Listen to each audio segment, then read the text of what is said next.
zose nyamara wowe hogoza nubona uragahinyuka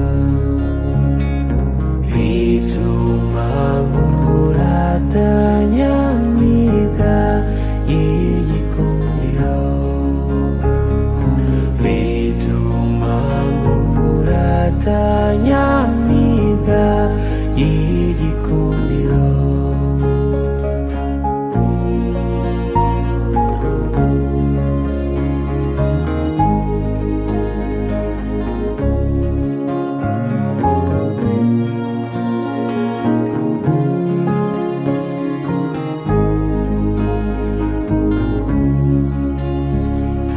wakunze ukuzi neza wenda ibyiza biyabye cyane uko matanye ingabiye zigukundisha isi n'ijuru bituma nkuratanya nyamibwa y'igikundiro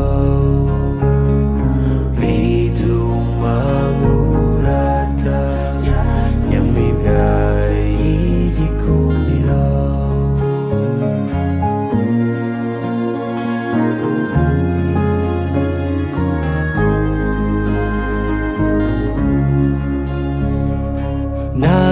nagusanze mu birori maze mbona userutse neza nkunda utwamitse umunega maze ibyiza bikadusaba bituma nkuratanya nyamibwa y'igikundiro.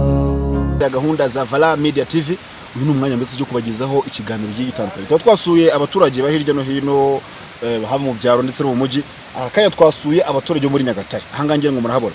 Niyo mpamvu tugiye kugera tubegera tubabaze mbese amakuru yaho bimeze bite batubwire uko byifashe hirya no hino.